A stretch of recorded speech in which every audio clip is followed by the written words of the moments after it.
All right, guys, this is Wheelchair National, the 33rd anniversary of this. And we got the man, the legend, Nick Scott with me. But I'm slowly catching up to those legend status. I'm trying to. You did the intros. How did it feel you actually doing the intros? So, doing the intros, I feel like I spoke a little too quick, but I enjoyed it. I liked it a lot. Like, I want to come back and do this again. When you're on stage, how does it feel like actually talking versus competing? It's a whole other feeling. It really is. But it's like, it's so hard to explain that. But it's competing wise, I'm putting on a show. But whenever like I have the mic, I have the power of the crowd. Like everybody's looking at me more than being on stage with my shirt on. It's like that whole feeling in itself, like it's a huge difference. But I like it. Like that's a whole other high. Yeah, because when you're on stage, everybody's looking at you, and you gotta be able to speak slow but think really fast. I'm not good at that yet. It's trying. It's extremely difficult. Been doing this for like 20 years, but James finally got the taste. Because I want other athletes like James to be able to do kind of like the same thing to make an impact on the crowd. So did you feel the impact? I did feel the impacts, and I felt like the crowd, the way that I was speaking to, I felt like the crowd felt the impacts of the stories. I think I got that across a little bit, not as well as you, but like I have people just kind of doing that whole look whenever I'm talking the stories. That's like a real deep feeling like I got from it. It's a deep feeling. When you're that, did you even realize that everybody gave a standing ovation? Did you notice that? I didn't.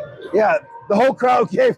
This is like the first time in a long time that the crowd actually stood up and gave a crazy standing ovation. But what happens is when you're there speaking, you're so in the zone, you don't really pay attention until you can actually do this for a long time to actually enjoy the moment.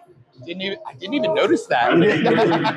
James did a phenomenal job. I was locked in. Yeah.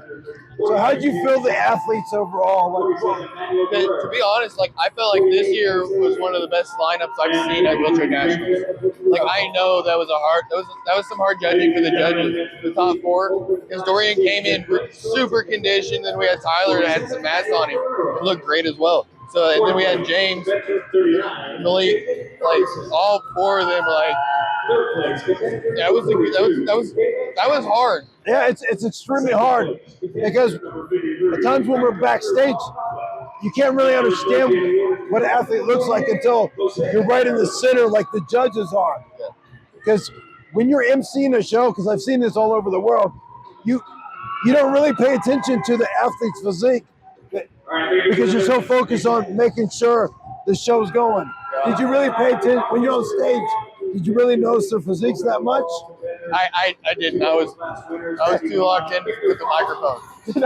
Yeah, because a lot of athletes think I can see what they look like when they're literally on stage, like 10 feet from me or 5 feet. But you really can't because when you're on stage emceeing, you don't really pay attention to that. No, like I caught glimpses of some poses, but like I was more focused on what I had to take care of at that time. Making sure I was doing things right. That was my focus.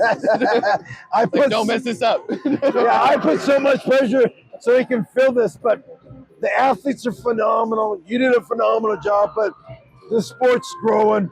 And what do you think about Boise? I love Boise. This is the first time I've been up here. It's super nice. And I love the venue and the show itself. The show itself is great. Like the backstage, like the ramp is back there, amazing. Like we don't always get that. Sometimes we got lifts. The ramp backstage worked out perfect. A lot of other competitors, all the other competitors were using it when there was stairs. So I mean, yeah, that's awesome. Yeah, Boise is actually a beautiful location. I've been coming here for many years. I knew the area. It's just, even the airport's phenomenal. James, you did a great job. And what's next for you? Current wheelchair Olympia champion, Arnold USA champion, Arnold UK champion. But what's next for you? Well, I got to come back and defend the Texas title. I like being called the King of Texas. So it's like, you give Texas too. Yeah, I got to come back, take that, and then I'm going to roll right back into Olympia and defend that title. Because I know there's some ones coming for me like Blake. I know Blake's super fired up, but you got to watch out. I'm locked Ladies in. and gentlemen, in 2026. James, you did a great job, man. Thanks, brother. Congrats. Signing off here at the 2026 NPC Wheelchair National 33rd Annual. Signing off.